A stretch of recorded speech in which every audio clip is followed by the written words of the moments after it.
You're now listening to Real Estate Journeys with Matthew Baltzell. Me on the top and I won't stop. Me on the top and I all won't y'all stop. booty shakers. Me on the top and I won't stop. Me on the top. Yeah. What's going on? This is your boy, Matty B, a.k.a. Matthew Baltzell, and welcome back to Real Estate Journeys, the exclusive podcast for new real estate investors looking to grow their brand and their business. And today is Wake Up Wednesdays with your boy, Omar Khan. Omar, what's going on in Dallas, Texas, my friend? My friend, it is a hot day in Dallas, Texas today. Hot and muggy?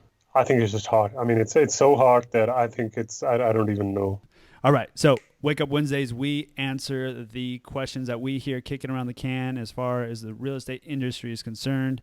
And the question that we have come across today or this week is how to invest in apartments without high income.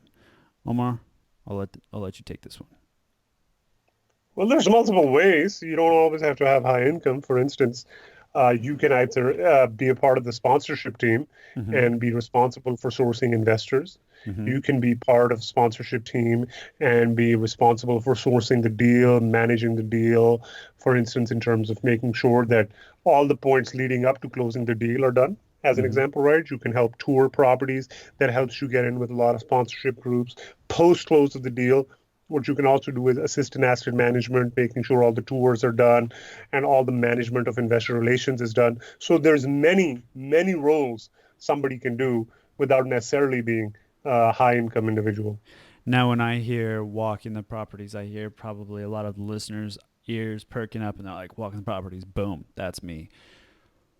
What would somebody... Yeah, no, you can't do it like that. You need to have some training on that. Because when you walk a property, you can't just walk a property and be a complete idiot about this.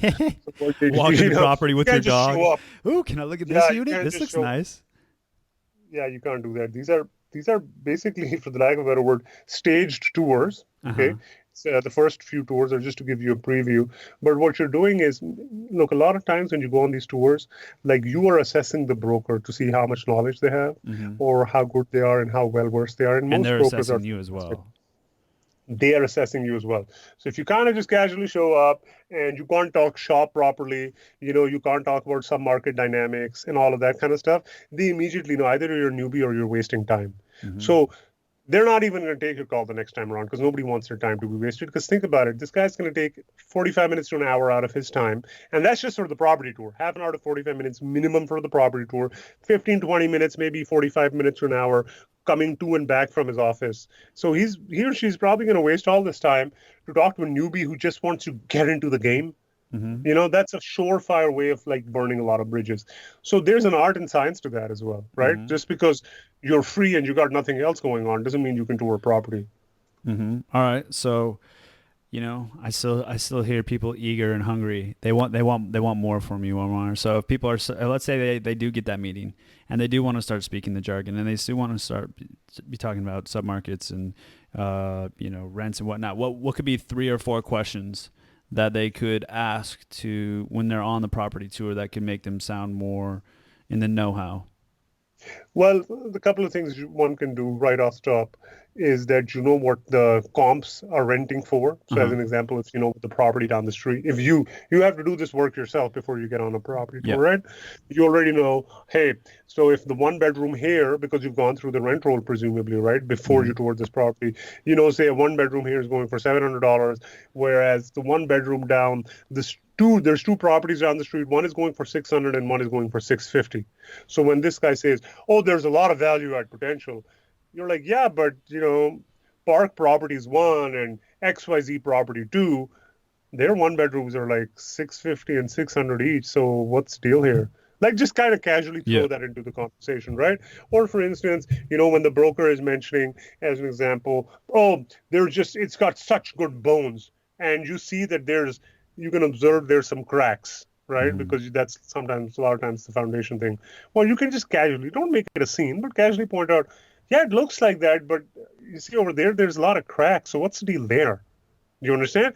There's subtle, small points. Again, how you carry yourself, what words do you use to talk. For instance, if you go to a leasing office earlier, how do you talk to the property manager? A lot of times you have to talk to the broker, but a lot of times on the tour, you're also talking to the property manager, right? So, for instance, when you're talking to the property manager, a lot of times you or somebody in your team should be taking notes and pictures because that shows you're actually doing your homework. Mm-hmm. Right? So there's small little subtle things like that you can do. But again, a lot of this centers around the fact that one needs to do their homework. If you know your home, if you've done your homework, you know the submarket, you know like 3 or 4 or 5 or 6 properties around this property that are a good comparable, that just provides you a lot of ammo naturally to just start talking. And going back to reiterate the question, so how to invest in apartments without high income, I think this question is probably more so addressed for people that are, obviously you can easily say become a passive investor, easy peasy. But I think this question is, obviously addressed for people that are looking, probably trying to get into the industry more so. And I think that's good that, what you're saying is, as far as do your homework is concerned. And I know that we've addressed on prior episodes of, being ready, having your ducks in line, knowing the jargon and really being able to pounce on an opportunity. Like if you are able to walk a property and let's say you are confident and you are doing these things and you are speaking with the broker, and let's say the deal goes through and now you've been a part of one deal, you're going to be able to parlay that and talk to other sponsors and maybe work with that sponsor again. So it's really important, like we've said before, is having consistency and momentum, and these things build. And I've been listening to as far as marketing strategies is concerned, and it's called like the spiral effect. Think of it like a tornado starting from the bottom and going up. Like people want to be on the upward momentum, and when they see that you're doing deals or you're sourcing deals and you're walking properties, like people want to be around that. But at the same time, when it's spiraling down, everybody wants to jump ship. Nobody wants to go down with the sinking ship. So if you see a sponsor, or if you see somebody that's walking a property, or you see somebody that's eager and you see somebody that's hungry, like those are things to have. So you might be able to get your foot in the door that way. So if you're listening to this and you want to start walking properties, I think Omar has left us with some valuable information. And I guess the key takeaway you could say today would be do your homework. So Omar, thank you very much for being on this week for Wake Up Wednesday, my friend, and we'll catch you on the next go round. Pleasure is all mine. Thank you very much, Matty B. Guys, thank you so much for listening to Real Estate Journeys. Your support is greatly appreciated. Now, I'm going to need you to take it one step further. If you found this content enjoyable, valuable, or entertaining, please head on over to iTunes to subscribe and leave a comment with a 5-star review. Peace!